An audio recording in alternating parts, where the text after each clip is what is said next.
Hugly's Thanksgiving Parade. Written and illustrated by Ted Arnold. Hugly loved playing tag with his friends, Booter and Grubble. "Tag, you're it, Grubble," yelled Hugly. "Hey, guys," said Booter. "Don't you think we've gone too far from our secret slime pit?" Hugly and Grubble looked around. "Yeah," said Grubble. "I don't recognize this place." "Hey," said Hugly, "look down there." The three friends gazed down a side tunnel. They followed it and entered an open cavern with many hatchways in the ceiling. They knew that hatchways always opened underneath beds in the people world. "We gotta check this out," Hugly whispered. "Yeah, no kidding," said Grubble. "Okay," said Booter, "but then we go back home."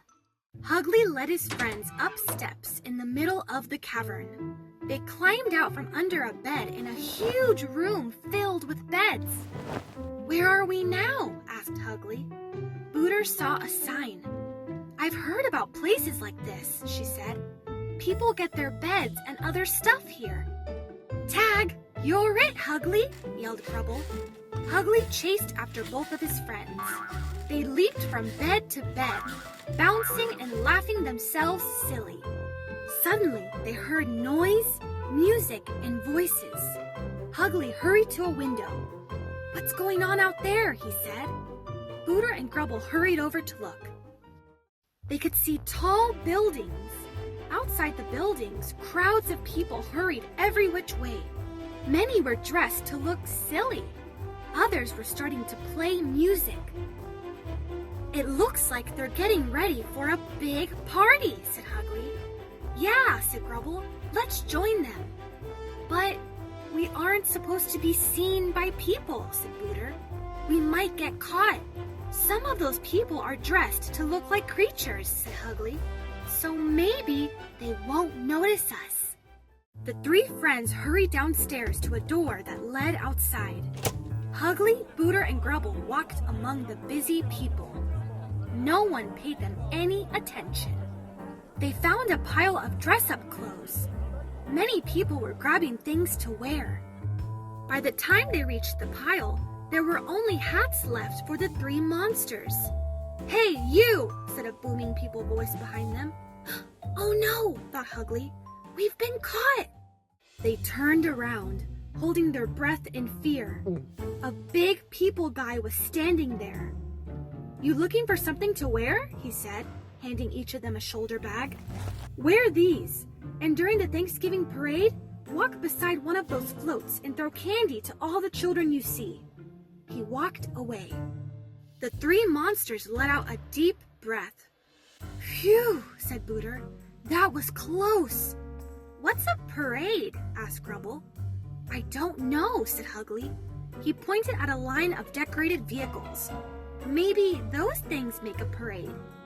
People were climbing onto the Thanksgiving parade floats. More people dressed alike were lining up and testing their musical instruments. Booter, Grubble, and Hugly walked around, looking at all the wonderful sights. Hugly dropped farther and farther behind his friends. He gazed at a particularly beautiful float. Suddenly, Hugly realized that he was standing alone in the middle of some kind of colorful, wrinkly stuff. He heard a hissing sound, and the stuff started to billow up around him. Hugly tried to run, but he tripped over a rope and fell on his face.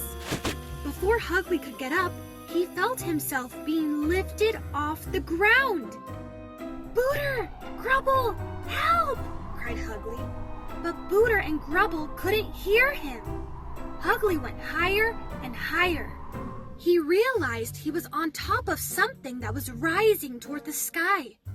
Booter and Grubble waved, but Hugly was too scared to let go and wave back. Below, the musicians were marching. They started playing music. The floats began rolling. The parade started moving down the street. People were cheering. The thing Hugly was sitting on stopped rising and started moving. People on the ground were pulling it with ropes. Below, Booter and Grubble wondered what to do. Ugly held on tight and sailed between tall buildings. He was beginning to enjoy himself. Never had he seen so many happy people. He saw more of the big things pulled by ropes. Each one was different. Suddenly, Ugly heard voices nearby. There were people in the windows of all the tall buildings watching the parade. When they saw Ugly, they waved at him and cheered. Ugly was delighted. Without thinking, he let go and waved back. Just then, a gust of wind blew. It shook the big floating thing. Ugly tried to grab hold again, but it was too late. He started sliding faster and faster. Then he was tumbling through the air. People in the windows and people watching from below all cried. Below, Booter and Grubble had been tossing candy to children, but they were keeping an eye on Ugly. When he fell, they rushed this way and that way, trying to get in position to catch him. Finally, they climbed onto a float to get under Ugly, just in time. He landed in their arms. The float caved in beneath them. The crowds of people cried. The parade stopped. The music stopped. The cheering stopped. Everyone held their breath. Finally, Ugly, Booter, and Grubble struggled out of the hole in the float. They were okay. The crowds of people sighed. Then everyone cheered, louder than ever.